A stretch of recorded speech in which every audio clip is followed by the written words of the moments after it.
कंठ में जिनके विराजता हलाहल,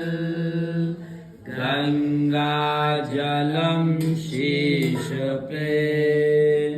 बाएं अंग विराज जिनके गिरजा, पत्नी स्वयं पार्वती, नंदी गणपति कार्तिक के सहिता, श्री